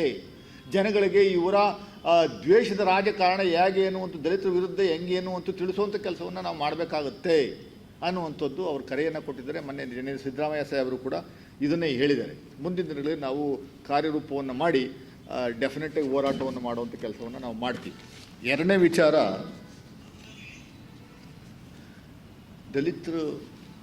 ದಲಿತರ ಫೇಸ್ ಕಂಡ್ರೆ ಆಗಲ್ಲ, ದಲಿತರ ಮಾತುಗಳು ಕೇಳಿದ್ರೆ ಆಗಲ್ಲ ಅನ್ನುವಂಥದ್ದಕ್ಕೆ ಇನ್ನೊಂದು ಎರಡನೇ ಉದಾಹರಣೆ. ಮೊನ್ನೆ ದಿವಸ ನಾವು ಸಮರ್ಪಣಾ ಸಮಾವೇಶವನ್ನು ಹೊಸಪೇಟೆನಲ್ಲಿ ಏನು ಮಾಡಿದ್ವಿ, ಸುಮಾರು 4 ಲಕ್ಷ ಜನ ಸೇರಿದ್ದಂಥ ಒಂದು ಕಾರ್ಯಕ್ರಮ, ದೊಡ್ಡ ಕಾರ್ಯಕ್ರಮ. ಅದು ಎಲ್ಲಿ ಸಕ್ಸಸ್ ಆಗಿ ಜನಗಳಿಗೆ ಮಾಹಿತಿ ಎಲ್ಲೋ ಹೊರಟೋಗುತ್ತೆ ಅನ್ನುವಂಥದ್ದು ಉದ್ದೇಶದಿಂದ ಅದನ್ನು ತಿರ್ಚುವಂಥ ಕೆಲಸವನ್ನು ಖರ್ಗೆ ಸಾಹೇಬರು ಮಾತಾಡಿರುವಂಥದ್ದನ್ನ ನಮ್ಮ ಪಾಕಿಸ್ತಾನ ಅಂದರು ಅಂತ ಹೇಳಿ ಹುಟ್ಟಾಕಿ ಒಂದು ಕ್ರಿಯೇಟ್ ಮಾಡಿ ಸೋಷಿಯಲ್ ಮೀಡಿಯಾದಲ್ಲಿ ಮತ್ತು ಮಾಧ್ಯಮಗಳ ಮುಂದೆ ಬಂದು ಹರ್ಚ್ಕೊಳ್ತಾ ಇರುವಂಥದ್ದು BJP ನಾಯಕರು ನಾವು ನೋಡ್ತಾ ಇದ್ದೀವಿ. ಇಲ್ಲಿ ಯಾರೋ ಒಬ್ಬ ಸತ್ತೋಗಿರೋನೊಬ್ಬ, ಅವನಿಗೆ 2 ಬಾರಿ ಈ ಭಾಗದವರು ಸಂಸದನ್ನು ಮಾಡಿದರು. ಲಾಸ್ಟ್ ಟೈಮ್ ಟಿಕೆಟ್ ಯಾಕೆ ಕೊಡಲಿಲ್ಲ ಅಂತ ಇಲ್ಲಿವರೆಗೂ BJPಯೂ ಸ್ಪಷ್ಟಪಡಿಸ್ತಿಲ್ಲ, ಅವನು ಸ್ಪಷ್ಟಪಡಿಸ್ತಿಲ್ಲ. ಖರ್ಗೆ ಸಾಹೇಬ್ರನ್ನ, ಖರ್ಗೆ ಅವ್ರನ್ನ ಪಪ್ಪು ಅಂತ ಕರೀತಾನೆ. 84 ವರ್ಷ ಖರ್ಗೆ ಸಾಹೇಬ್ರಿಗೆ. ಇಡೀ ದೇಶದಲ್ಲಿ ಮುತ್ಸದಿ ರಾಜಕಾರಣಿ ಆ್ಯಕ್ಟಿವ್ ಪೊಲಿಟಿಕ್ಸಲ್ಲಿ ಇರುವಂಥವ್ರ ಪೈಕಿ ನಂಬರ್ 1 ಎಲ್ಲ ಪಕ್ಷದಲ್ಲಿ. ನಂಬರ್ 1 BJPನಲ್ಲಿ 75 ವರ್ಷಕ್ಕೆ ಮನೆ ಕಳಿಸ್ತಾರೆ. ಮುತ್ಸದಿ ರಾಜಕಾರಣಿ ಆ್ಯಕ್ಟಿವ್ ಪೊಲಿಟಿಕ್ಸಲ್ಲಿರುವಂಥ ರಾಜಕಾರಣಿ ಯಾರಾದರೂ ಇದ್ದರೆ ದೇಶದಲ್ಲಿ ಎಲ್ಲ ಪಕ್ಷದಲ್ಲೂ ಖರ್ಗೆ ಸಾಹೇಬರು. ಅವ್ರನ್ನ ನಿನ್ನ ಯೋಗ್ಯತೆಗೆ 55 ವರ್ಷ ರಾಜಕಾರಣದಲ್ಲಿದ್ದಾರೆ ಅವರು. 55 ವರ್ಷ ನಿರಂತರವಾದ ರಾಜಕಾರಣದಲ್ಲಿರುವಂಥ ವ್ಯಕ್ತಿ AICC ಅಧ್ಯಕ್ಷರಾಗಿದ್ದಾರೆ. ವಿರೋಧ ಪಕ್ಷ ನಾಯಕರು ರಾಜ್ಯಸಭೆಯಲ್ಲಿ. ಅವ್ರನ್ನ ಈಗ ಮಾಜಿ ಸಂಸದ ಒಬ್ಬ ಇಲ್ಲಿ ಅವನು ಬಾಯಿಗೆ ಬಂದಂಗೆಲ್ಲ ಮಾತಾಡ್ತಾರೆ. ನಾನು ದಲಿತ ಸಮುದಾಯದವರಿಗೆ ಮತ್ತು ನಮ್ಮ ಕಾರ್ಯಕರ್ತರಿಗೆ ನಾವು ಕರೆ ಕೊಡಬೇಕಾಗುತ್ತೆ ಮುಂದಿನ ದಿನಗಳಲ್ಲಿ. ಇವ್ರ ವಿರುದ್ಧ ಹೋರಾಟ ಮಾಡಿ, ಇವ್ರು ಎಲ್ಲಿ ಸಿಕ್ಕಿರು ಇವ್ರ ವಿರುದ್ಧ ಹೋರಾಟ ಮಾಡಿ ಅನ್ನುವಂಥದ್ದು ಕರೆಯನ್ನು ಕೊಡಬೇಕಾದ್ರೆ ನಾವು ಲಾ ಅಬೈಡಿಂಗ್ ಪೀಪಲ್, ನಾವು ಕಾಂಗ್ರೆಸ್ನವರು ಲಾನ ನಾವು ಯಾವುದೇ ಕಾರಣಕ್ಕೂ ನಾವು ಕೈಗೆತ್ಕೊಳ್ಳಲ್ಲ. ಆದ್ರೂ ಇವರು ಕೆತ್ತಕೊಂಡು ಮಾಧ್ಯಮಗಳ ಮುಂದೆ ಬಂದು ಈ ಮಾಜಿ ಸಂಸದ ಯಾರೋ ಇನ್ನೊಬ್ಬ ಛಲವಾದಿ ನಾರಾಯಣ ಸ್ವಾಮಿ ಅಂತೆ ಇಂಥವರೆಲ್ಲ ಬಂದು ಬಾಯಿಗೆ ಬಂದಂಗೆಲ್ಲ ಮಾತಾಡುವಂಥದ್ದು. ಅಂದರೆ ಇಡೀ ದೇಶದಲ್ಲಿ ಪುಲ್ವಾಮಾ ಪಾಲ್ಗಾಮ್ ಅಟ್ಯಾಕ್ ಆದ ನಂತರ ಆಪರೇಷನ್ ಸಿಂಧೂರ ಅಂತ ಮಾಡಿ ಇಡೀ ದೇಶಾದ್ಯಂತ ಜನಗಳನ್ನ ಮೂರ್ಖರನ್ನಾಗಿ ಮಾಡಿದ್ರಲ್ಲ ನೀವು BJPಯವರು. ಅದಕ್ಕೆ ನಾವೇನು ಕೇಳೋದೇ ಬೇಡವಾ? ಮಾತೇ ಆಡೋಂಗಿಲ್ವ ನಾವು? ಅದನ್ನು ಯು ಆರ್ ಟೇಕಿಂಗ್ ಇಂಡಿಯಾ, ನಮ್ಮ ದೇಶವನ್ನು you are taking for granted. ನೀವು ಏನು ಬೇಕಾದ್ರೂ ಮಾಡಿದ್ರು ನಡೀತದೆ, ಯಾರು ಅವಸರತ್ತಂಗಿಲ್ಲ, ಮಾತಾಡೋಂಗಿಲ್ಲ. ಅವ್ರಿಗೆ ನಾವು ಕೇಳಿದ್ದೀವಿ, ಹೌದು ಎಷ್ಟು ಏರೋಪ್ಲೇನ್ಗಳನ್ನು ನೀವು ಕಳ್ಕೊಂಡಿದ್ರಿ? ಯುದ್ಧ ಮಾಡೋದಕ್ಕಿಂತ ಮುಂಚೆ Jaishankar foreign external affairs minister, ಏನು ಅಫಿಷಿಯಲ್ ಜವಾಬ್ದಾರಿ ಇರುವಂಥ ಒಬ್ಬ ಮಂತ್ರಿ, ಅವರು ಹೇಳಿಕೆಯನ್ನು ಕೊಡ್ತಾರೆ, ಇಂಟರ್ನ್ಯಾಷನಲ್ ಮೀಡಿಯಾಗಳಿಗೆ ಹೇಳಿಕೆಯನ್ನು ಕೊಡ್ತಾರೆ. ಹೌದು ಯುದ್ಧ ಶುರುವಾದ ನಾವು ಸ್ಟ್ರೈಕ್ ಶುರು ಮಾಡೋದಕ್ಕಿಂತ ಮುಂಚೆ, ಏರ್ ಸ್ಟ್ರೈಕ್ನ ಶುರು ಮಾಡೋದಕ್ಕಿಂತ ಮುಂಚೆ, ಡ್ರೋನ್ ಮೂಲಕ ಏರ್ ಸ್ಟ್ರೈಕ್ ಶುರು ಮಾಡೋದಕ್ಕಿಂತ ಮುಂಚೆ ಪಾಕಿಸ್ತಾನ ಮಿಲಿಟ್ರಿಗೆ ನಾವು ಹೇಳಿದ್ದೀವಿ, ಮಾತಾಡಿದ್ದೀವಿ, ಇಂತಿಂಥ ಜಾಗ, ಇಂತಿಂಥ ಮನೆ, ಇಂತಿಂಥ ಮಸೀದಿನ ನಾವು ಡ್ರೋನ್ ಮೂಲಕ ಹೊಡಿತೀವಿ ಅಂತ ಅವರೇ ಹಂಚ್ಕೊಂಡಿದ್ದಾರೆ. ಇದೆಲ್ಲಾದರೂ ಉಂಟಾ? ಒಬ್ಬ ಶತ್ರುನ ಹೊಡೆಯುವಂಥದ್ದಕ್ಕೆ ನೀವು ಮನೆಗೆ ಬರ್ತಾ ಇದ್ದೀವಿ ಹೊಡಿತೀವಿ ಅಂತಂದರೆ ಅವನು ಅಲ್ಲಿ ಟೆರರಿಸ್ಟು ಅಲ್ಲೇ ಇರ್ತಾನ? ಜಾಗ ಖಾಲಿ ಮಾಡಿ ಮನೆ ಬಿಡ್ತಾರೆ ಅಷ್ಟೇ. ಯಾವುದೋ ಒಂದೇ ಒಂದು ಗೋಡೆನೋ ಚಾವಣಿನೋ ಕುಸ್ತೋಗಿರೋದನ್ನ ಮಾಧ್ಯಮಗಳಲ್ಲಿ ರಿಲೀಸ್ ಮಾಡಿ ತೋರಿಸುವಂಥ ಕೆಲಸವನ್ನು ಮಾಡಿದ್ದೀರಿ. ಹೌದು, ನೀವು ಮುಂಚೆನೇ ಯಾಕೆ ಹೇಳಿದ್ರಿ? ಹೆಂಗೆ ಹೇಳಿದ್ರಿ? ಯಾರು ಹೇಳಕ್ಕೆ ಹೇಳಿದ್ದು? ಸೀಸ್ ಫೈರ್ನ ಘೋಷಣೆ ಮಾಡಿದ್ದೆ ಯಾವಾಗ? ಯುದ್ಧ ಘೋಷಣೆ ಮಾಡಿದ್ದೆ ಯಾವಾಗ? ಎಷ್ಟು ಜನ ನಮ್ಮ ಸೈನಿಕರು ಸತ್ತರು, ಎಷ್ಟು ಸಿವಿಲಿಯನ್ ಸತ್ತರು, ಎಷ್ಟು ಏರೋಪ್ಲೇನ್ಗಳು ನಾಶ ಆದೋ ಅಂತ ಕೇಳುವಂಥದ್ದೇ ತಪ್ಪ? ದೇಶದ್ರೋಹನ ಅದು? ಆಗ ನೀನು ಇಷ್ಟ ಬಂದಂಗೆ ನೀವು ಸುಳ್ಳುಗಳು ಹೇಳ್ಕೊಂಡು ಜನಗಳನ್ನ ಮೂರ್ಖರನ್ನ ಮಾಡಿಕೊಂಡು ಹೋಗುವಂಥ ಕೆಲಸವನ್ನು ಮಾಡಿದ್ರೆ ನಾವು ಸುಮ್ಮನೆ ಕೂರಬೇಕು ಅನ್ನುವಂಥದ್ದು. ಸಂಪೂರ್ಣವಾಗಿ ಕಾಂಗ್ರೆಸ್ ಪಕ್ಷ, ಇತರ ಪಕ್ಷಗಳು, ಎಲ್ಲ ಪಕ್ಷಗಳು, ಇಡೀ ದೇಶಾದ್ಯಂತ ಜನಸಾಮಾನ್ಯರು 147 ಕೋಟಿ ಜನಸಂಖ್ಯೆಯನ್ನು ನಿಮ್ಮ ಜೊತೆಲಿದ್ವಲ್ಲ. ಪಾಕಿಸ್ತಾನ ಸದೆ ಬಡಿರೋ ಸ್ವಾಮಿ, ವಾಡದ ಚಿಂದಿ ಓಡಾಯಿಸಿ ವಾಡದು ಕಂಪ್ಲೀಟಾಗಿ ಭೂಪಟದಲ್ಲಿ ಇಲ್ದಂಗೆ ಮಾಡಿ ಅಂತ ನಾವೇ ಹೇಳಿದ್ವಲ್ಲ. ಇದ್ದಕ್ಕಿದ್ದಂಗೆ ಓವರ್ ನೈಟು 3 ಗಂಟೆಗೆ ಟ್ರಂಪು ಎದುರಿಸ್ದ ಅಂತ, ನರೇಂದ್ರ ಮೋದಿನ ಎದುರಿಸ್ದ ಅಂತ, ಹೇಳೋದು ಕೇಳಬೇಕು ಅಂತ ಎದುರಿಸ್ಬಿಟ್ಟ ಅಂದ ತಕ್ಷಣ ಸೀಸ್ ಫೈರ್ ಅಂತ ನೀವು ಅವರೇ ಘೋಷಣೆ ಮುಂಚೆನೇ ಮಾಡಿಬಿಡ್ತಾರೆ, ಆಮೇಲೆ ನೀವು ಘೋಷಣೆ ಮಾಡ್ತೀರಿ. ಅವೆಲ್ಲ ಕೇಳತ್ತಪ್ಪ. ಹಂಗಂದರೆ ಕೇಳತ್ತಪ್ಪ ಸ್ವಾಮಿ. 26 ಜನ ಹೆಣ್ಣು ಮಕ್ಕಳು ಕುಂಕುಮ ಹರಿಸಿದ್ರಲ್ಲ, ಬರೀ ಟೈಟ್ಲು ಕೊಟ್ಬಿಟ್ಟು ಯಾಕೆ ಖಾಲಿ ಮಾಡಿದ್ರಲ್ಲ ಸ್ವಾಮಿ ಸಿಂಧೂರ್ ಅಂತ. ಅವ್ರಿಗೆಲ್ಲಿ ನ್ಯಾಯವನ್ನು ಯಾರಿಗೆ ದೊರಕಿಸ್ಕೊಡ್ತಿದ್ದೀರಿ? ಅವ್ರನ್ನ ಕೊಂದೋರು ಯಾರು ಹಿಡಿದಿದ್ದೀರಾ ನೀವು? ಹೊಡೆದ್ರ? ಅಟ್ಲೀಸ್ಟ್ ಅದನ್ನು ಹೇಳಿ. ಅದನ್ನು ಕೇಳಿದ್ರೆ ಅದ್ಯಾವುದೋ ಪಾಕಿಸ್ತಾನ ದವ್ರನ್ನ ನೀವು ಹೆಂಗೆ ಬಿಟ್ರಿ ಅಂತ ಹೇಳಿದಕ್ಕೆ ಅದಕ್ಕೆ ಯಾವುದೋ ನಮ್ಮ ಅಂತ ಒಂದು ಪದವನ್ನು ಉಪಯೋಗಿಸಿ ನಮ್ಮ ಪಾಕಿಸ್ತಾನ ಅಂತ ಹೇಳಿದ್ರು ಖರ್ಗೆ ಅವರು ಅಂತ ಹೇಳಿ ಖರ್ಗೆ ಅವ್ರ ವಿರುದ್ಧ ಮಾತಾಡುವಂಥ ಯೋಗ್ಯತೆ ನಿನಗಿದೆಯಪ್ಪ? ನಿನ್ನ ವಯಸ್ಸೆಷ್ಟು? ಅವ್ರ ಎಕ್ಸ್ಪೀರಿಯನ್ಸು ನೀನು ವಯಸ್ಸಾಗಿಲ್ವಲ್ಲ. ಯಾವುದೋ ಅಚಾನಕ ನೀ ಎರಡು ಸರಿ ಗೆಲ್ಲಿಸಿರೋ ಜನಗಳು. ಈಗ ಎಲ್ಲಿದ್ದೀಯಾ ಮಾರಾಯ ನೀನು? BJP ಪಾರ್ಟಿ ಆಫೀಸ್ಗೆ ಸೇರಿಸ್ತಾ ಇಲ್ವಲ್ಲ ನಿನ್ನ. ಅದೆಲ್ಲೋ ಬೀದಿಲಿ ನಿಂತ್ಕೊಂಡು ಪ್ರೆಸ್ ಮೀಟ್ ಮಾಡ್ತೀರಲ್ರಿ. ಅದೆಲ್ಲ ಮೆಟ್ರೋಪಾಲ್ ಹೋಟ್ಲು ಪಕ್ಕ ನಾನು ನೋಡಿದ್ದೀನಿ. ಆ ಗೇಟ್ ಮುಂದ್ಗಡೆ, ಗೇಟು ಒಳಗಡೆ ಬಿಡ್ತಾ ಇಲ್ಲ ಅವರು ಮೆಟ್ರೋಪಾಲ್ ಹೋಟ್ನವರು, ಅವರು ಮೆಟ್ರೋಪಾಲ್ ಕ್ಲಬ್ನವರು, ಕಾಸ್ಮೋಪಾಲಿಟನ್ ಕ್ಲಬ್ನವರು. ಆ ಗೇಟ್ ಮುಂದ್ಗಡೆ ನಿಂತ್ಕೊಂಡು ಪಾಪ ಮಾಧ್ಯಮದಲ್ಲೂ ಹೋಗಿ ಗೇಟ್ ಮುಂದ್ಗಡೆ ನಿಂತಿರ್ಬೇಕು. ಗೇಟ್ ಹಾಕ್ತಾನವ ವಾಚ್ಮ್ಯಾನು. ಗೇಟ್ ಮುಂದ್ಗಡೆ ನಿಂತ್ಕೊಂಡು ಪ್ರೆಸ್ ಮೀಟ್ ಮಾಡಿ ಜಾಗ ಖಾಲಿ ಮಾಡೋದು. ಪತ್ರಿಕೆ ನನ್ನ ನೋಡಿ, ನಾನು ಸೋತಿದ್ದೀನಿ, 5 ಸರಿ ಸೋತಿದ್ದೀನಿ. ಹೌದು, ನನ್ನ ಹಾಳಿಸ್ತೀಯ ನೀನು? ಸೋತಿದ್ರು ನನಗೆ ನನ್ನ ಪಕ್ಷ, ನಮ್ಮ ಲೀಡರ್ಸ್ಗಳು ನನಗೆ ರೆಸ್ಪೆಕ್ಟ್ ಕೊಡ್ತಾರೆ. ಪಕ್ಷದ ಕಚೇರಿಯಲ್ಲಿ ಕೂತ್ಕೊಂಡು ಪ್ರೆಸ್ ಮೀಟ್ ಮಾಡ್ತೀನಿ ನಾನು. ಪಕ್ಷದ ಕಚೇರಿಯಲ್ಲಿ ಕೂತ್ಕೊಂಡು ಪ್ರೆಸ್ ಮೀಟ್ ಮಾಡ್ತೀನಿ. ನಿನ್ನ ಯೋಗ್ಯತೆಗೆ ನಿಮ್ಮ ಬಿ ಜೆ ಪಿ ಇದರಲ್ಲಿ ಕಚೇರಿಯಲ್ಲಿ ಕೂತ್ಕೊಂಡು ಪ್ರೆಸ್ ಮಾಡುವಂಥದ್ದಕ್ಕೆ ನಿನಗೆ ಬೀಗ ತಕ್ಕೊಡ್ತಾರಾ? ನಿನಗೆ ಬೀಗ ತಕ್ಕೊಡ್ತಾರಾ ಹೇಳಪ್ಪ? ಹಾಂ, ನಿಮ್ಮ ಬಿ ಜೆ ಪಿ ಕಾರ್ಯಕ್ರಮಕ್ಕೆ ನೀನು ಹೆಸರಾಗ್ತಾರಾ? ಬಿ ಜೆ ಪಿ ಕಾರ್ಯಕ್ರಮಕ್ಕೆ ನೀನು ಚೇರ್ ಹಾಕಿ ಕೂರಿಸ್ತಾರಾ? ಎಲ್ಲೂ ಕೂರಿಸೋದೇ ಅಲ್ವಲ್ಲ. ನೀನು ಎಲ್ಲಿ ಕೂರಿಸಿದ್ದಾರೆ ನೋಡಿ ಬಿ ಜೆ ಪಿಯವ್ರಿಗೆ ಹೇಳ್ಬೇಕಲ್ಲ. ಬಿ ಜೆ ಪಿಯವ್ರು ಕೇಳು ಮಾರೆ, ನಮ್ಮ ಪಕ್ಷದ ಬಗ್ಗೆ ಯಾಕೆ ತಲೆ ಕೆಡಿಸ್ಕೊತೀಯ? ಅಸ್ತಿತ್ವದಲ್ಲಿ ಇದ್ದೀನಿ ಅಂತ ತೋರಿಸ್ಕೊಳ್ಳೋಕ್ಕೋಸ್ಕರ ಆಗಾಗ ಪ್ರೆಸ್ ಮೂಲಕ ಬಂದು ಹಿಟ್ ಆ್ಯಂಡ್ ರನ್ ಸ್ಟೇಟ್ ಮಾಡಿ ಅವ್ರನ್ನ ಬೈಯೋದೇ ನಿನ್ನ ಚಾಳಿ. ನಮ್ಮ ಮಧು ಬಂಗಾರಪ್ಪನ ಬೈತ್ಯ.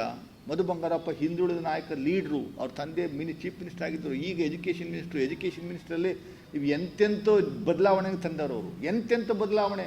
ಯಾವ ವ್ಯಕ್ತಿನೂ ಯಾವ ಸ್ಟೂಡೆಂಟೂ ಫೇಲ್ ಆಗಂಗೆ ಇಲ್ಲ. 3 ಎಕ್ಸಾಮಿನೇಷನ್ ಒಂದೇ ತಿಂಗಳಲ್ಲಿ 3 ಎಕ್ಸಾಮಿನೇಷನ್ ಮಾಡಿ ಅವ್ರನ್ನ ಪಾಸ್ ಮಾಡಿಸಿ ಮುಂದಿನ ಇದಕ್ಕೆ ಕಳಿಸುವಂಥ ಕೆಲಸವನ್ನು ಮಾಡ್ತಾ ಇದ್ದಾರಲ್ಲ, ಅದು ಎಂಥ ಅದ್ಭುತವಾದ ಕಾರ್ಯಕ್ರಮ. ಅವ್ರ ಫೀಸು ವೇವ್ ಆಫ್ ಮಾಡುವಂಥ ಕೆಲಸವನ್ನು ಮಾಡಿದ್ದಾರೆ. 15-20 ಕೋಟಿ ಅಂತ.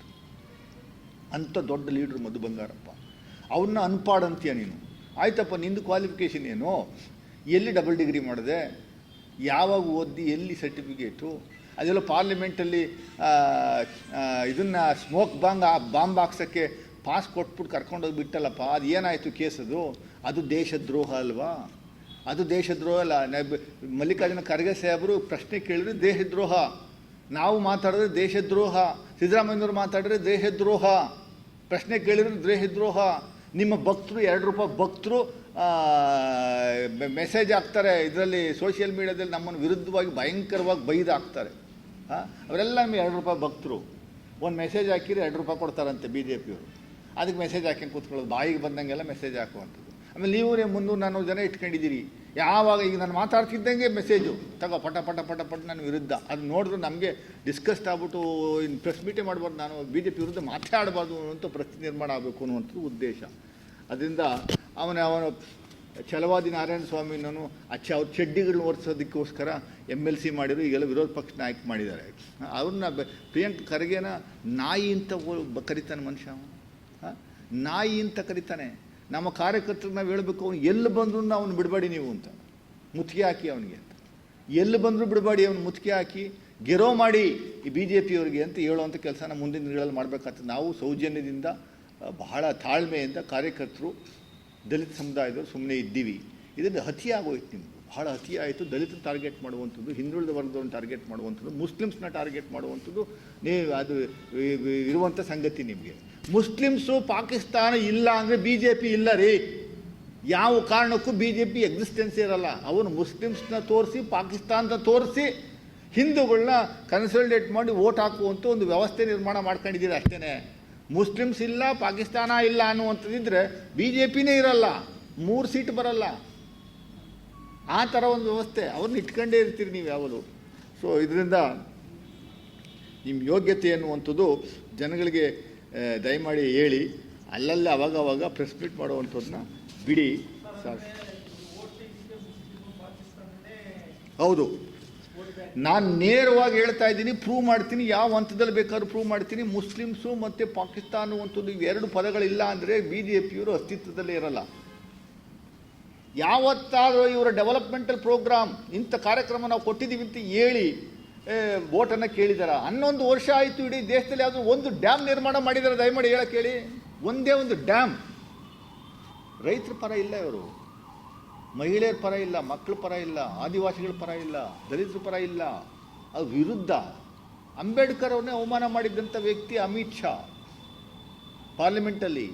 ಅಂಬೇಡ್ಕರ್ ಅಂತ ಯಾಕೆ ಸಾಯ್ತೀರಪ್ಪ ನೀವು? ನರಕಕ್ಕೆ ಹೋಗ್ತೀರಿ, ದೇವ್ರನ್ನ ಜ್ಞಾಪಿಸ್ಕೋ, ಸ್ವರ್ಗ ಅದು ಸಿಗ್ತದೆ ಅಂತ ಹೇಳಿರಲಿಲ್ವಾ? ಇದೇ ಅಮಿತ್ ಶಾ. ಅಂದರೆ ಎಷ್ಟು ಆಕ್ರೋಶ ಇದೆ ಅನ್ನುವಂಥದ್ದು ನೀವು ಅರ್ಥ ಮಾಡ್ಕೊಳ್ಳಿ. ಸೊ ಅದರಿಂದ ಇದನ್ನು ನಿಲ್ಲಿಸಿ. ಆಮೇಲೆ ಕೊನೆಯದಾಗಿ ಬೆಂಗಳೂರಲ್ಲಿ ಮಳೆ natural phenomena. B J P ಇದ್ದಾಗ ಮಳೆ ಬರಲಿಲ್ವಾ? ಬೆಂಗಳೂರಲ್ಲಿ ಮಳೆ ಬಿದ್ದು ನೀರು ಎಲ್ಲಿ ಹೋಗುತ್ತೆ ಸ್ವಾಮಿ? ಎಲ್ಲಿ ಹೋಗಬೇಕು? ಇವತ್ತಿನ ದಿವಸ ಏನಾದರೂ ಚರಂಡಿಗಳೆಲ್ಲ ಮುಚ್ಚಿಕೊಂಡು ಕಾಲುವೆಗಳು, ಕಾಲುವೆಗಳು ಒತ್ತುವರಿಯಾಗಿದೆ ಬಿ ಜೆ ಪಿಯವರ ಕಾರಣ. ಅದಕ್ಕೆ ನೇರವಾಗಿ ನಾನು ಆಪಾದನೆ ಮಾಡ್ತಾ ಇದ್ದೀನಿ. I can prove.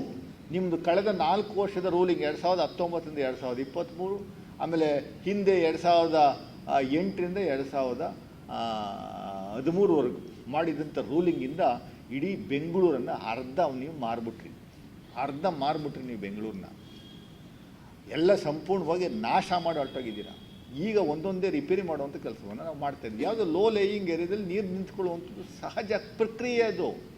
ಅದಕ್ಕೆ ಏನು ಮಾಡಬೇಕು ಅನ್ನುವಂಥದ್ದು ಇಮ್ಮಿಡಿಯೇಟಾಗಿ ಡಿ ಕೆ ಶಿವಕುಮಾರ್ ಅವರು ಹೊಸಪೇಟೆಯಲ್ಲಿದ್ದರೂ ವಾಪಸ್ ಬಂದರು, ಸಿ ಎಮ್ ಜೊತೆ ರೌಂಡ್ಸ್ ಹಾಕಿದ್ರು, ಬೆಂಗಳೂರು ಇನ್ಚಾರ್ಜ್ ಅವರೇ. ಅದಕ್ಕೆ ಸೊಲ್ಯೂಷನ್ಸ್ ಕಂಡುಹಿಡಿಯುವಂಥದ್ದಕ್ಕೆ ನಾವು ಮಾಡ್ತೀವಿ, 100ಕ್ಕೆ 100ರಷ್ಟು ಮಾಡ್ತೀವಿ.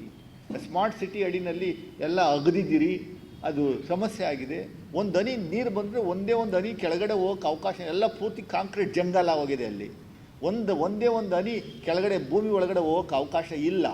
ಲೋ ಲೇಯಿಂಗ್ ಏರಿಯಾಗೆ ಆಟೋಮೆಟಿಕ್ಕಾಗಿ ನೀರು ಹೋಗಲೇಬೇಕು, ಎಲ್ಲೂ ಹೋಗುವಂಥದ್ದು ಇಲ್ಲವೇ ಇಲ್ಲ. ಸೊ ಅದರಿಂದ ಬೆಂಗಳೂರು ಮಳೆಗೆ ಮತ್ತು ಕಾಂಗ್ರೆಸ್ಗೆ ನೀವು ಲಿಂಕ್ ಕೊಡುವಂಥ ಕೆಲಸವನ್ನು ದಯಮಾಡಿ ಯಾವ ಕಾರಣಕ್ಕೂ ಮಾಡೋಕ್ಕೋಗ್ಬಿಡಿ. ಜನಸಾಮಾನ್ಯರು ಅರ್ಥ ಮಾಡ್ಕೋಬೇಕು. ಮಾಧ್ಯಮದ ಮುಂದೆ ಬಂದು ಹರ್ಚ್ಕೊಳ್ಳುವಂಥದ್ದು, ಕಾಂಗ್ರೆಸ್ನ ಬೈಯುವಂಥವರೆಲ್ಲ ಬಿ ಜೆ ಪಿ ಕಾರ್ಯಕರ್ತರು ಒಂದು ವ್ಯವಸ್ಥೆ ಮಾಡ್ಕೊಂಡವ್ರೆ. ಅಯ್ಯೋ, ಇದು ಎಷ್ಟನೇ ಚಾರ್ಜ್ ಶೀಟು ಬಿಡುಗಡೆ ಮಾಡ್ತಲ್ಲ ಅವರು, ಎವ್ರಿ ಮಂತ್ ಬಿಡುಗಡೆ ಮಾಡ್ತಾವ್ರೆ. ಯಾವುದಾದ್ರೂ ಅದರಲ್ಲಿ ಉರುಳಿದೆಯಾ? ಯಾವುದಾನ ಒಂದು ಕೇಳಿ ಸ್ವಾಮಿ, ನಾನು ಹೇಳ್ತೀನಿ ಅದಕ್ಕೆ ಏನು ಅಂತ. ಚಾರ್ಜ್ ಶೀಟ್ ಅನ್ನುವಂಥದ್ದು ಬುಕ್ ರೆಡಿ ಮಾಡೋದು, ಪ್ರಚಾರ, ಅದೇ ದೊಡ್ಡ ಪಟ್ಟಿ ಯಾವುದು? ಅದೆಲ್ಲ ಸುಳ್ಳಿಂದ ಕೂಡಿರುವಂಥ ಪಟ್ಟಿ. ಅದೇನೇ ಸುಳ್ಳಿನಿಂದ ಕೂಡಿರುವಂಥ ಪಟ್ಟಿ ಮಾಡ್ಕೊಂಡು ಬಿಡುಗಡೆ ಮಾಡುವಂಥ ಕೆಲಸವನ್ನು ಮಾಡಿದ್ದಾರೆ. 595 ಕಾರ್ಯಕ್ರಮಗಳನ್ನು ನಾವು ಅಜೆಂಡಾದಲ್ಲಿ ಇದರಲ್ಲಿ ಪ್ರಣಾಳಿಕೆಯಲ್ಲಿ ಘೋಷಣೆ ಮಾಡಿದ್ದ 142 ಕಾರ್ಯಕ್ರಮಗಳನ್ನು ಅನುಷ್ಠಾನ ಮಾಡಿದ್ದೀವಿ. ಅದಲ್ಲದೆ 30 ಕಾರ್ಯಕ್ರಮಗಳನ್ನು ಎಕ್ಸ್ಟ್ರಾ ಅನುಷ್ಠಾನ ಮಾಡಿದ್ದೀವಿ. 5 ಗ್ಯಾರಂಟಿ. ಅಲ್ಲ, ನಿಮ್ಮ ಯೋಗ್ಯತೆ, ಸಿ ಟಿ ರವಿ ಯೋಗ್ಯತೆ ಏನು ಅನ್ನುವಂಥದ್ದು ಗೊತ್ತಿಲ್ವೇ? ಬರೀ ಸುಳ್ಳು ಹೇಳ್ಕೊಂಡು ತಿರುಗುವಂಥ ವ್ಯಕ್ತಿ. ಈ ಮಹಿಳೆಯರಿಗೆ, ಲಕ್ಷ್ಮೀ ಹೆಬ್ಬಾಳ್ಕರ್ಗೆ ಯಾವ ರೀತಿ ಮಾತಾಡಿದ್ದೀರ ಅನ್ನುವಂಥ ವ್ಯಕ್ತಿ. ನೀನು ವಿರುದ್ಧ, ಈ ಪ್ರತಾಪ್ ಸಿಂಹನ ವಿರುದ್ಧ, ಇನ್ನೊಬ್ಬರ ವಿರುದ್ಧ ನಾವೇನೋ ಮಾತಾಡೋದು, ನಮ್ಮ ವಿರುದ್ಧ ಹೋಗಿ ನೀವು ಕೋರ್ಟಲ್ಲಿ ಸ್ಟೇ ತಗೊಂಬತ್ತೀರಿ. ನಿಮ್ಗೇನಾದರೂ ಮಾನ ಮರ್ಯಾದೆ ನಾಚಿಕೆ ಇದ್ದರೆ ನೀವು ಮಾತ್ರ ಊರವ್ರಿಗೆಲ್ಲ ಬೈಬೋದು. ನಾವು ಯಾರ ಬಗ್ಗೆನೂ ಏನು ಮಾತಾಡೋಂಗಿಲ್ಲ. ನಾವು ಮಾತೇ ಆಡಬಾರ್ದು ಅವ್ರ ಬಗ್ಗೆನೂ ಅಂತೂ ಸ್ಟೇ ತಗೊಂಬತ್ತೀರ. ಮಾನ ಮರ್ಯಾದೆ ಇದ್ದನ್ನೇ ಸ್ಟೇ ವೆಕೇಟ್ ಮಾಡಿಸ್ರಿ. ಡಿಫಮೇಷನ್ ಆಗ್ತಿರಲ್ಲ. 40% ಪ್ರೂವ್ ಆಗಿದೆ. ನಾಗಮೋಹನ್ ದಾಸ್ ಅವರ ಒಂದು ಸಮಿತಿ, ಕುನ್ನಾ ಅವರ ಸಮಿತಿ ಏನು ಅವರು ಪೂರ್ತಿ ಪ್ರಮಾಣದಲ್ಲಿ ಕೊಟ್ಟಿದ್ದಾರೆ. ನೀವು ಯಾರ್ಯಾರ ಕತೆ ಏನು ಎತ್ತ ಅನ್ನುವಂಥ ಸಂಪೂರ್ಣವಾಗಿ ಹೇಳ್ತೀವಿ. ಇಡಿ ಯಾಕೆ ಇದರಲ್ಲಿ ಇಮ್ಮಿಡಿಯೇಟಾಗಿ ಸೋಮೋಟೋ ರೈಡ್ ಮಾಡ್ತಾ ಇಲ್ಲ? ಯಾಕೆ ಅಶ್ವಥ್ ನಾರಾಯಣನ್ ರೈಡ್ ಮಾಡ್ತಾ ಇಲ್ಲ? ಯಾಕೆ ಸಿ ಟಿ ರವಿನ ರೈಡ್ ಮಾಡ್ತಾ ಇಲ್ಲ? ಯಾಕೆ ಯಡಿಯೂರಪ್ಪನ ಫ್ಯಾಮಿಲಿ, ಯಡಿಯೂರಪ್ಪ ಅವ್ರನ್ನ ರೈಡ್ ಮಾಡ್ತಾ ಇಲ್ಲ ಇಡಿ ಅವರು? ಎಷ್ಟು ಬೇಕು ನಿಮಗೆ ದುಡ್ಡಲ್ಲಿ? ನಾವು ತೋರಿಸ್ತೀವಿ, ಬನ್ನಿ ನಮ್ಮ ಜೊತೆ. ನಾವು ಕೊಡುವಂಥ ಕಂಪ್ಲೇಂಟ್ಗಾದರೂ ಅದ್ರ ಬೇಸಿಸ್ ಮೇಲೆ ಮಾಡುವಂಥ ಕೆಲಸ ಮಾಡೋಕ್ಕಾಗುತ್ತಾ ನಿಮ್ಮ ಕೈಲಿ? ನಿಮಗೆ ಯೋಗ್ಯತೆ ಇದೆಯಾ? ಅಶೋಕ್ ಅವರು ಎಷ್ಟು ಬಿನಾಮಿ ಹೆಸರಲ್ಲಿ ಆಸ್ತಿ ಮಾಡಿದ್ದಾರೆ? ಅರ್ಧ ಬೆಂಗಳೂರು ಅಶ್ವಥ್ ನಾರಾಯಣನೇ ಇಟ್ಕೊಂಡವ್ರಲ್ಲ, ಅವರು ಅವ್ರ ತಮ್ಮ. ಅಲ್ಲ, ಇಡಿ ಅವ್ರು ನಮ್ದಲ್ವಲ್ಲ ಸರ್. ಇಡಿ ಮಾಡ್ಬೋದಲ್ಲ ಸರ್. ಇವರೆಲ್ಲ ಮಾಡ್ತಾ ಇರೋದು ಯಾರು ಸರ್? ಲೋಕಾಯುಕ್ತ ನಮ್ದಲ್ಲ ಸರ್. ಲೋಕಾಯುಕ್ತ ನಮ್ದಲ್ಲ. It is an independent agency. ಏನೋ ಕಂಪ್ಲೇಂಟ್ ಕೊಟ್ಟರು ತನಿಖೆ ಮಾಡ್ತಾರೆ.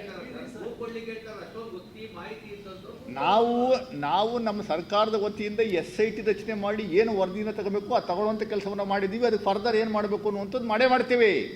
ನಾವು ಹೇಳ್ತಾ ಇರ್ಬೋದು, ಇಡಿ ಇದೆಯಲ್ಲ ಸ್ವಾಮಿ, ಇಡೀ ದೇಶಾದ್ಯಂತ ನೀವು ಬರೋದಕ್ಕಿಂತ ಮುಂಚೆ ನಾನು ಅಂಕಿಅಂಶ ಹೇಳಿದೆ, 27,889 ರೈಡ್ ಆಗಿರೋದು ಇಡೀ ದೇಶಾದ್ಯಂತ.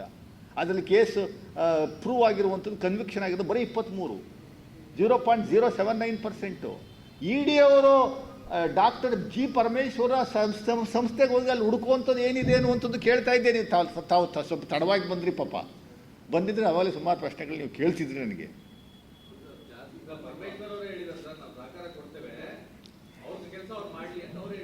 ಅಲ್ಲೆಲ್ಲ ಕರೆಕ್ಟು ಸಹಕಾರ ಕೊಡ್ತೀವಿ. ನಮ್ಮ ಮನೆಗೂ ಬಂದು ರೈಡ್ ಮಾಡಿ, ನಿಮ್ಮ ಮನೆಗೂ ಬಂದು ರೈಡ್ ಮಾಡಿ ಅಂತ ನೀವು ಹೇಳೋಕ್ಕಾಗ್ತದ ಸರ್? ಸುಮ್ಮನೆ ಯಾಕೆ ರೈಡ್ ಮಾಡ್ತಾರೆ? ಇಡಿಯವ್ರಿಗೂ ಪ್ರೈವೇಟ್ ಎಜುಕೇಷನ್ ಇನ್ಸ್ಟಿಟ್ಯೂಷನ್ಗೆ ಏನು ಸಂಬಂಧ? ದಯಮಾಡಿ ತಾವು ಹೇಳಿ ಸರ್. ತಾವೆಲ್ಲ ಭಾಳ ತಿಳ್ಕೊಂಡಿರೋರು. ಅದೇ ಮನಿ ಲ್ಯಾಂಡ್ರಿಂಗ್ ಏನಾದರೂ ಆಗಿದ್ರೆ,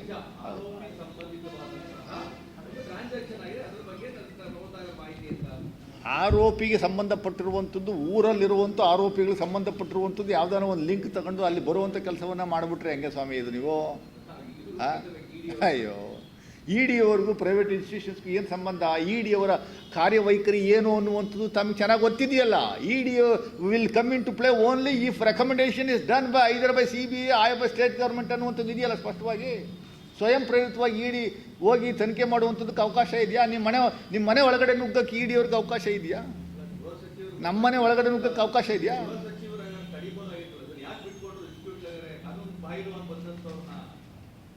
ಅಲ್ಲ, ನಾವು BJP ಪಿಯವ್ರ ಥರ ಅದನ್ನು ತಗೋತೀವಿ ನಾವು.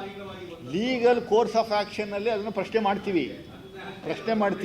ಗೃಹ ಸಚಿವರು ಅಂದ್ಬಿಟ್ಟು ಪೊಲೀಸ್ನವರೆಲ್ಲ ಅಡ್ಡ ನಿಲ್ಲಿಸ್ಬಿಟ್ಟು ನಾವು ಒಳಗಡೆ ಬಿಡಲ್ಲ ಅಂತ ಹೇಳುವಂಥ ಕೆಲಸವನ್ನು ಯಾವ ಕಾನೂನು ಎಲ್ಲರಿಗೂ ಒಂದೇ ಅಂತ ಜಿ ಪರಮೇಶ್ವರು ಭಾಳ ಸ್ಪಷ್ಟವಾಗಿ ನಿಮ್ಮ ಟಿ ವಿಗೆ ಇವತ್ತು ಇಂಟರ್ವ್ಯೂ ಕೊಟ್ಟವ್ರೆ. ಕಾನೂನು, ನಾನೊಬ್ಬ ಕಾಮನ್ ಮ್ಯಾನ್, ನನ್ನ ಹುದ್ದೆ ಗೃಹ ಸಚಿವ ಅಷ್ಟೇ.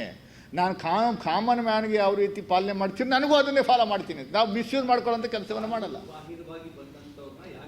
ಕಾನೂನು ಬಾಹಿರವಾಗಿ ಬಂದಿದ್ದಾರೆ ಅಂತ ನಾನು ನಿಮ್ಗೆ ಹೇಳ್ತಾ ಇದ್ದೀನಿ. ED ಅವರು IT ಅವ್ರನ್ನ ಅದನ್ನೇ ಹೇಳಿದೆ ನೋಡಿ ಸರ್. ಇದು ಈ ಥರ ಯಾವನ ಥರ್ಡ್ ಪಾರ್ಟಿಯವನು ಜನರಲ್ ಪಬ್ಲಿಕ್ ಬಂದು ಬಿಟ್ಕೊಳ್ಳಲ್ಲ. ಒಂದು ಸಂಸ್ಥೆ ED ಎನ್ನುವಂಥದ್ದು ಕೇಂದ್ರ ಸಂಸ್ಥೆ ಅಲ್ವಾ, ಇನ್ವೆಸ್ಟಿಗೇಟಿಂಗ್ ಸಂಸ್ಥೆ ಅಲ್ವಾ? ಅದನ್ನೇ ಸರ್, ED ಎನ್ನುವಂಥದ್ದು ಕೇಂದ್ರ ಸಂಸ್ಥೆ ಅಲ್ವಾ? ಇನ್ನೇ ಅವನ ದಾರಿನ BJPಯನ್ನು ಬಂದು ಬಿಡ್ತಿರಲ್ಲ, ಓಡಿಸ್ಬಿಡ್ತಿದ್ದೋ. ಅದನ್ನೇ ಹೇಳ್ತಾ ಇರೋದು. ಅಲ್ಲಲ್ಲ, ಅದನ್ನೇ ಬಿಟ್ಬಿಡ್ತೀರಾ ಅಂತ ಪ್ರಶ್ನೆ ಮಾಡಬೇಕಲ್ವ ನಾವು. ಅವ್ರು ಒಡೆದು ಓಡಿಸ್ಬೇಕು ಅಂತ ಹೇಳ್ತಾ ಇಲ್ಲ ನಾವು. ಅವ್ರು ಏನು ಮಾಡ್ತಾರೋ ಮಾಡಲಿ, ಅದು ಏನು ತೆಗಿಲಿ, ಯಾವ ಇಲಿ ಹಿಡಿತಾರೋ ಯಾವ ಹುಲಿ ಹಿಡಿತಾರೋ ತೋರಿಸ್ಲಿ. ಆಮೇಲೆ ನಾವು ಸುಪ್ರೀಂ ಕೋರ್ಟಲ್ಲಿ, ಹೈಕೋರ್ಟಲ್ಲಿ ಏನು ಪ್ರಶ್ನೆ ಮಾಡಬೇಕು ಅದು ಪ್ರಶ್ನೆ ಮಾಡುವಂಥ ಕೆಲಸವನ್ನು 100ಕ್ಕೆ 100% ಮಾಡ್ತೀವಿ. ದಲಿತರನ್ನ ಟಾರ್ಗೆಟ್ ಮಾಡ್ತಾ ಇರುವಂಥದ್ದು, ಹಿಂದುಳಿದ ವರ್ಗದವ್ರನ್ನ ಟಾರ್ಗೆಟ್ ಮಾಡ್ತಾ ಇದ್ದಾರೆ ED ಅವರು, IT ಅವರು, CBIನವರು. ಭಾಳ ಸ್ಪಷ್ಟವಾಗಿದೆ.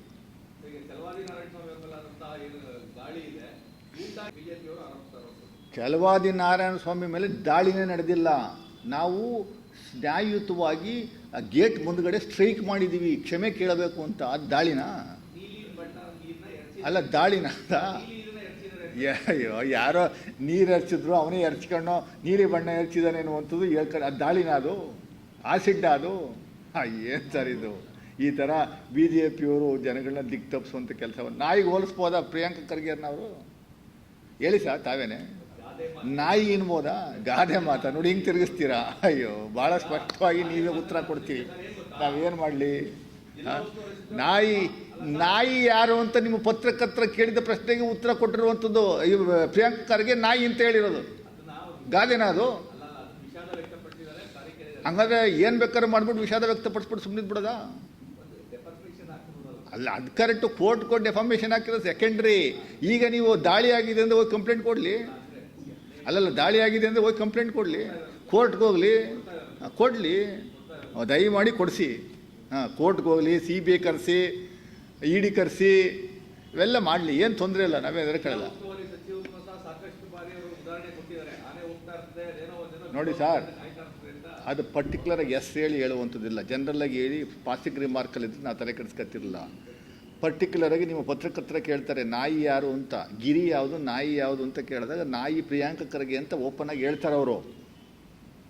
ಚಲವಾದಿ ನಾರಾಯಣ ಸ್ವಾಮಿ ಹೇಳ್ತಾ ಇರುವಂಥದ್ದು ಕರೆಕ್ಟು ಅಂತ ನೀವು ಹೇಳ್ತಾ ಇದ್ದೀರಿ. ಯಾವ ಕ್ಷಮೆ ಯಾಚಿದ್ದು? ಗೇಟ್ ಮುಂದ್ಗಡೆ ಹೋಗಿ ಜನಗಳು ಸ್ಟ್ರೈಕ್ ಮಾಡಿದಾಗ ಸ್ಟ್ರೈಕ್ ಮಾಡಿ ದಾಳಿ ಮಾಡಿಲ್ಲ ಯಾರನ್ನು. ಸುಮ್ಮನೆ ಅದೆಲ್ಲ ಸುಳ್ಳು. ಯಾವ ದಾಳಿ ಮಾಡುವಂಥ ವ್ಯವಸ್ಥೆ ನಿರ್ಮಾಣ ಆದರೆ ಬೇರೆ ಥರ ಆಗುತ್ತೆ. ನಾವು ನಮ್ಮ ಕಾರ್ಯಕರ್ತರಿಗೆ ನಾವು ಮುಂದಿನ ದಿನಗಳಲ್ಲಿ ಕರೆ ಕೊಡಬೇಕಾಗುತ್ತೆ. ಈ ಥರ ದೊಡ್ಡ ಮಟ್ಟದಲ್ಲಿ ನಾವು ಆಕ್ರೋಶವನ್ನು ಪ್ರತಿಭಟನೆ ಮೂಲಕ ವ್ಯಕ್ತಪಡಿಸಬೇಕು ಅಂತ. ಈ ಚಲವಾದಿ ನಾರಾಯಣ ಸ್ವಾಮಿ ಆಗಲಿ, ಈ CT ರವಿ ಅಂತ ಇವೆಲ್ಲ ತರಲೆಗಳೆಲ್ಲ ಒಂದಷ್ಟು ಜನ ಬಂದು ಕಿಡಿ ಒರೆಸುವಂಥ ಕೆಲಸವನ್ನು ಮಾಡೋ ಜಾಗದಲ್ಲೆಲ್ಲ ಹೋಗಿ ನಾವು ಅವ್ರ ವಿರುದ್ಧ ಪ್ರತಿಭಟನೆ ಮಾಡಬೇಕು ಅನ್ನೋಂಥದ್ದು ನಾವು ಮುಂದಿನ ದಿನಗಳಲ್ಲಿ ಕರೆ ಕೊಡ್ತೀವಿ. ಯಾರ ಬಗ್ಗೆ ಮಾತಾಡಿಲ್ಲ ಸರ್.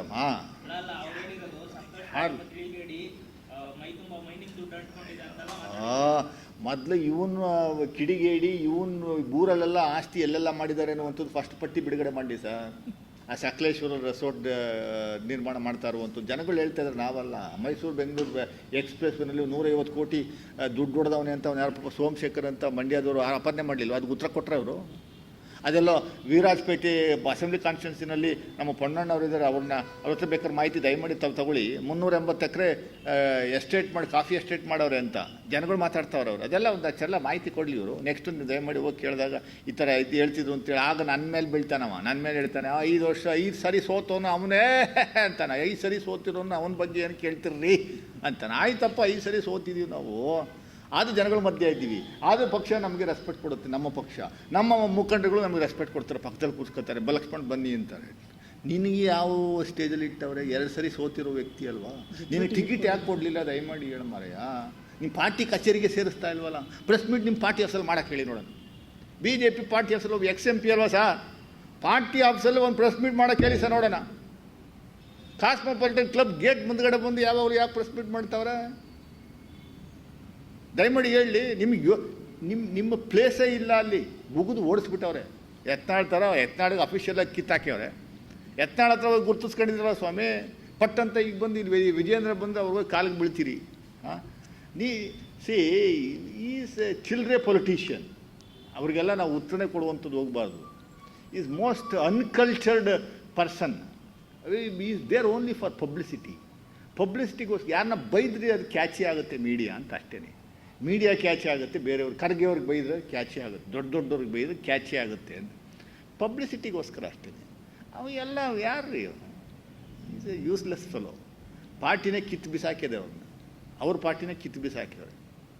ಕಿತ್ತು ಬಿಸಾಕಿದ ಮೇಲೆ ನೀನು ಯೋಗ್ಯತೆ ಏನು ಅನ್ನುವಂಥದ್ದು ಹೇಳ ಮುಂದಿನ ದಿನಗಳಲ್ಲಿ.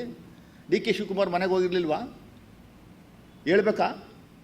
ಅವೆಲ್ಲ ತರ್ತೀವಿ, ಮುಂದಿನ ದಿನಗಳಲ್ಲಿ ಹೇಳ್ತೀವಿ. ಯಾವಾಗ ಅಂದರೆ ಟಿಕೆಟ್ ಮಿಸ್ ಆಗಿರೋ ಸಂದರ್ಭದಲ್ಲಿ ಹೋಗಿ ಯಾರು ಕಾಲು ಬಿದ್ದಿದೆ ಅಂತ ಹೇಳ, ಅವೆಲ್ಲ ಹೇಳ್ತೀವಿ ಮುಂದಿನ ದಿನಗಳಲ್ಲಿ ಹೇಳ್ತೀವಿ.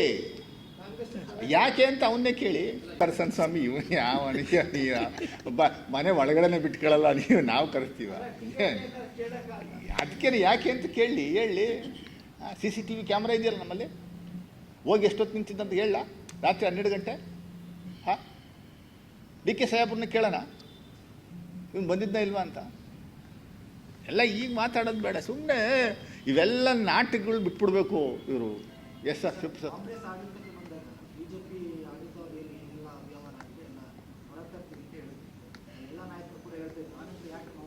ಇಲ್ಲ ಮಾಡಿದ್ವಿ ಸರ್. ಎಲ್ಲ ರಿಪೋರ್ಟ್ ಒಂದೊಂದೇ ಬರ್ತಾ ಇದೆ.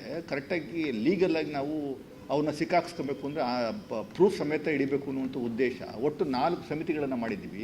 ಅವ್ರ ಸಮಿತಿ ಒಂದು ರಿಪೋರ್ಟನ್ನು ಕೊಟ್ಟಿದೆ, ನಾಗಮೋಹನ್ ದಾಸ್ ಅವ್ರದ್ದು ಒಂದು ರಿಪೋರ್ಟನ್ನು ಕೊಟ್ಟಿದ್ದಾರೆ, ಇನ್ನೆರಡು ರಿಟೈರ್ಡ್ ಜಡ್ಜ್ಗಳ ಸಮಿತಿ ಅವರು ರಿಪೋರ್ಟನ್ನು ಕೊಡೋರಿದ್ದಾರೆ.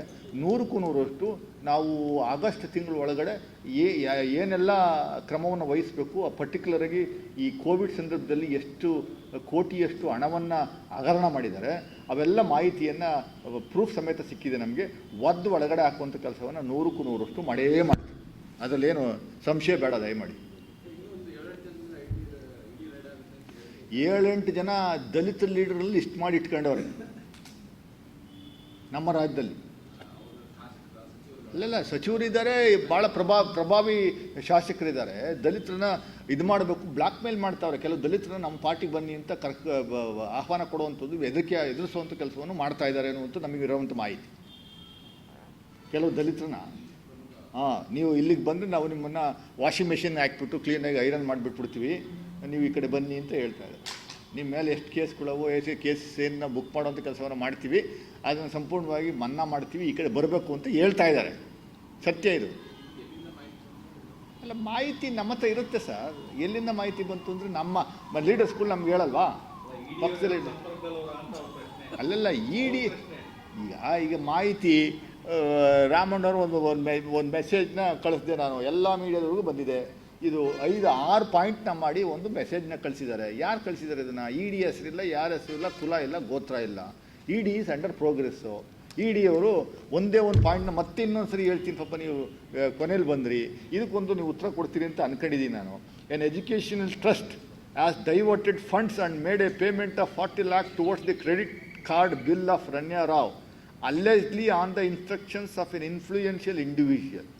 No supporting vouchers or documentation were found to substantiate this payment ಅಂತ ಒಂದು 6 ಪಾಯಿಂಟ್ನ ಹಾಕ್ಬಿಟ್ಟು ಎಲ್ಲ ಮಾಧ್ಯಮದವರು ಕಳಿಸಿದ್ದಾರೆ. ಯಾರು ಕಳಿಸಿರೋದನ್ನು? ನಿಮ್ಮ ಮಾಧ್ಯಮದಲ್ಲಿ ಚರ್ಚೆ ಆಗ್ತದೆ. ಅಲ್ಲ, ನಿಮ್ಮ ಮಾಧ್ಯಮದಲ್ಲಿ ಚರ್ಚೆ ಆಗ್ತದೆ, ನ್ಯಾಷನಲ್ ಮೀಡಿಯಾದಲ್ಲಿ ಚರ್ಚೆ ಆಗ್ತದೆ. ಕೆಲವು ED ಅವ್ರು ಕಳಿಸಿದ್ದಾರೆ ಇದನ್ನು. ಅಂದರೆ ED ಹೆಸರಿರ್ಬೇಕಲ್ವ? ಇನ್ನು ತನಿಖೆ ನಡೀತಾ ಇರ್ಬೇಕಾದ್ರೆ ಹೆಂಗೆ ಬಂತು? BJP IT ಸಿಲ್ ಬಂತ? ಅಲ್ಲಲ್ಲ, ಮೀಡಿಯಾದವ್ರಿಗೆ ಕಳಿಸಿದ್ದಾರೆ ಸರ್. ಮೀಡಿಯಾದಲ್ಲಿ ಚರ್ಚೆ ಆಗ್ತಾ ಇದೆ ಬೆಳಗ್ಗೆಯಿಂದ.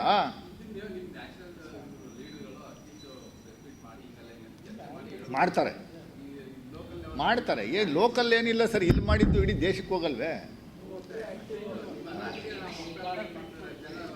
ಮಾಡ್ತಾರೆ ಸರ್, ಎಲ್ಲ ಮಂತ್ರಿಗಳು ಮಾಡ್ತಾರೆ. ಕೆಲವ್ರಿಗೆಲ್ಲ ಅಬ್ಲಿಗೇಷನ್ಸ್ ಇರುತ್ತಲ್ಲ, ಹಿಂಗೆ ಎದುರಿಸ್ತಾರೆ. ಏನು ಮಾಡ್ತೀವಿ? ನಮ್ದೇನು ಇಲ್ವಲ್ಲ, ಅದಕ್ಕೋಸ್ಕರ ಎದುರಿಸಿ ನಾವು ಸುಮ್ಮನೆ ಇರ್ತೀವಿ.